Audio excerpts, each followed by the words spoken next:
O Senhor esteja convosco. Ele está no meio de nós. Proclamação do Evangelho de Jesus Cristo, segundo Lucas. Glória a vós, Senhor.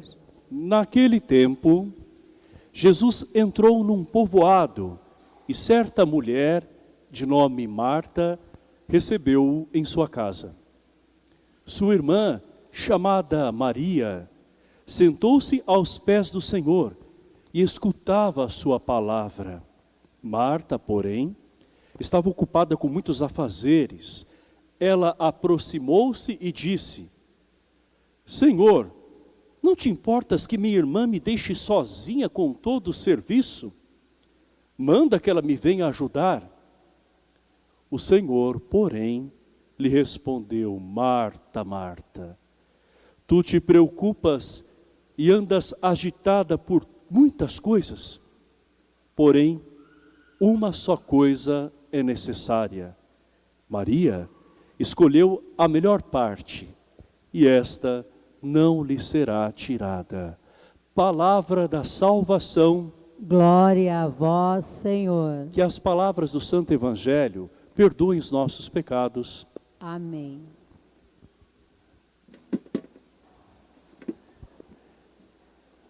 Irmãos e irmãs, antes de nós darmos início a essa reflexão, eu gostaria de pedir que ficassem em pé apenas os cursistas que fizeram esse ECJ nesse final de semana, por favor. Então são mais de 70. A eles uma salva de palmas.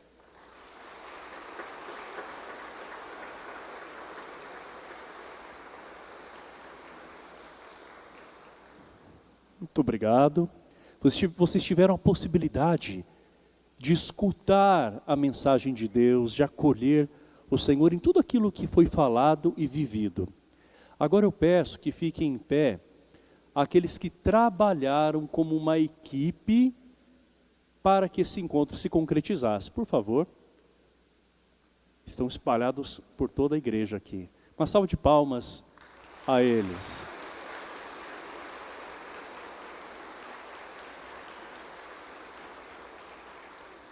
Muito bem, obrigado. Vocês se dedicaram, vocês puseram a vida de vocês a serviço. E hoje, o Evangelho nos fala de duas figuras que, na verdade, representam duas dimensões que estão dentro de nós.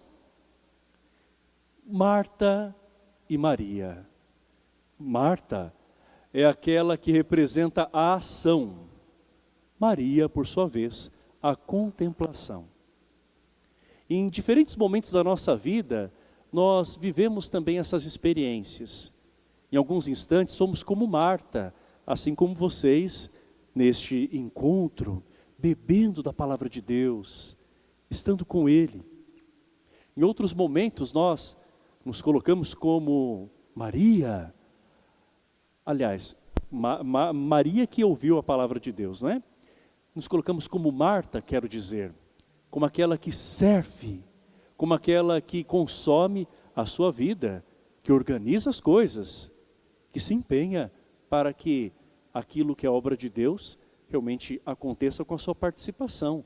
É o caso daqueles que arregaçaram as suas mangas, que deram o seu melhor para que esse encontro se concretizasse. Maria, a discípula que escuta. Marta, a discípula que age. E nós, ao olharmos para esse Evangelho, vemos que essas duas mulheres, elas, na verdade, não se opõem, elas são sim complementares no seu jeito de ser. Porque Marta é aquela que faz o que precisava ser feito, e não há nada de errado no fato dela preparar a refeição para Jesus.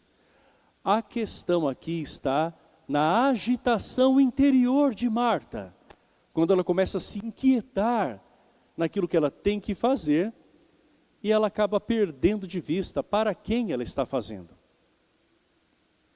É justamente quando a ansiedade se apodera de nós, e nós acabamos até mesmo por não ver o sentido daquilo que nós estamos realizando. Nós vamos fazendo as coisas talvez numa ânsia, num ímpeto, né? E de forma, quem sabe, até mecânica. Nesse momento, Marta, que está ali com muitas tarefas, também querendo ter o controle de tudo, chega até mesmo a repreender o próprio mestre. Senhor, tu não te incomodas que minha irmã fique aí enquanto eu estou sozinha? Manda que ela venha me ajudar. Olha só, aquela que é discípula agora está ordenando ao mestre. Tudo por conta de ter perdido a sua presença de fato naquele momento. Ela estava fazendo muito, mas se esqueceu do mais importante. Nesse instante Jesus vai dizer com ternura e firmeza: Marta, Marta, tu te preocupas com tantas coisas e uma só é necessária. Maria escolheu a melhor parte e essa não lhe será tirada.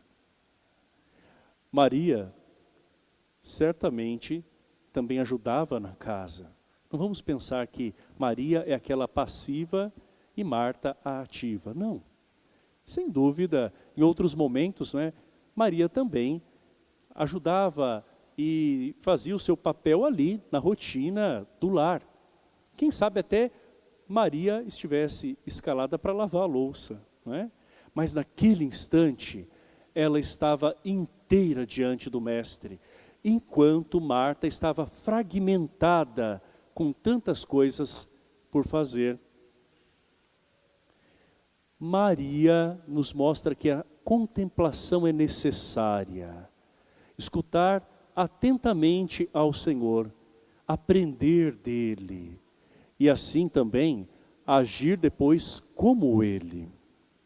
Para que nós possamos entender o sentido tão importante aqui do sentar-se aos pés do mestre, nós precisamos ir para a cultura na qual Jesus estava inserido, na qual, quando um mestre falava, apenas os homens como discípulos eram aqueles que se sentavam. As mulheres na sinagoga ficavam numa outra parte e por vezes em pé.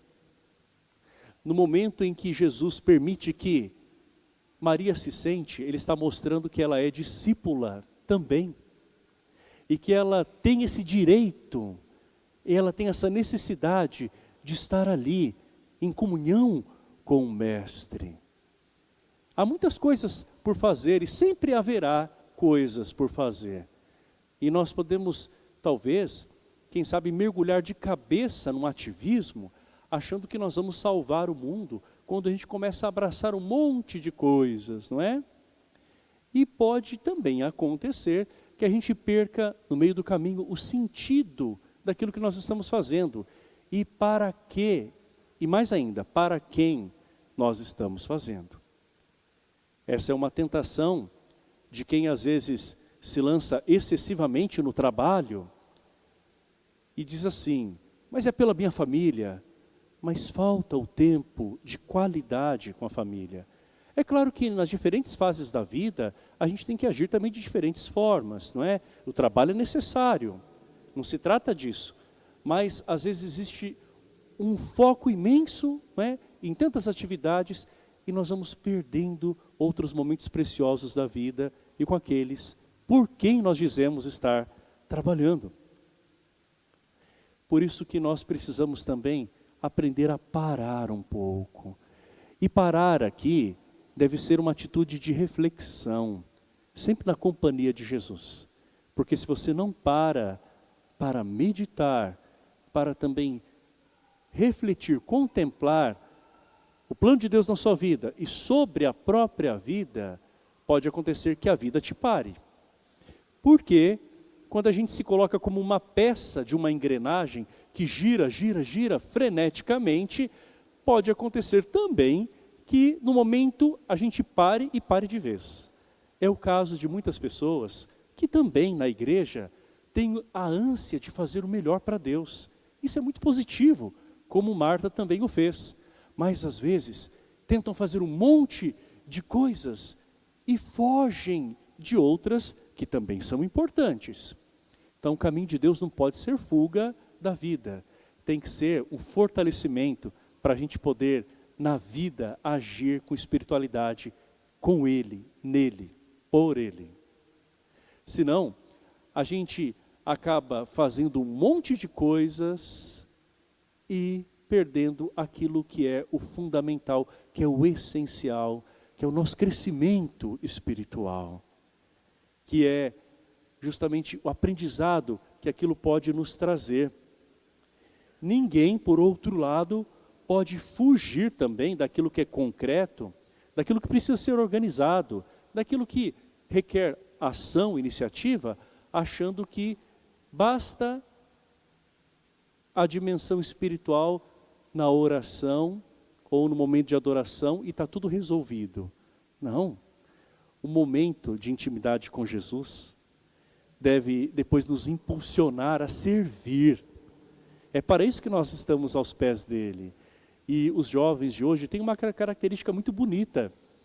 Os jovens cristãos, aqueles que estão engajados na igreja, que é esse carisma da adoração. E através do canto se conectam com Jesus. Isso é belíssimo, mas não pode parar por aí. Porque a contemplação não é algo passivo. A contemplação nos leva a nos abastecermos de Deus, nos preenchermos dele, para depois nós oferecermos também para os irmãos e irmãs, servindo. E servindo não só dentro da igreja, servindo como um testemunho dentro da escola, da faculdade, lá onde você trabalha, para aqueles que já estão no campo, no mercado de trabalho, enfim. É evangelizar, seja no momento em que você reza, porque você também está ajudando a evangelização quando você ora, seja no momento em que você faz por Ele e com Ele, que Marta e Maria nos ensinem. Maria, na sua doçura, na sua abertura de coração, na sua humildade em acolher o Senhor e ouvi-lo, deixando-se orientar por Ele.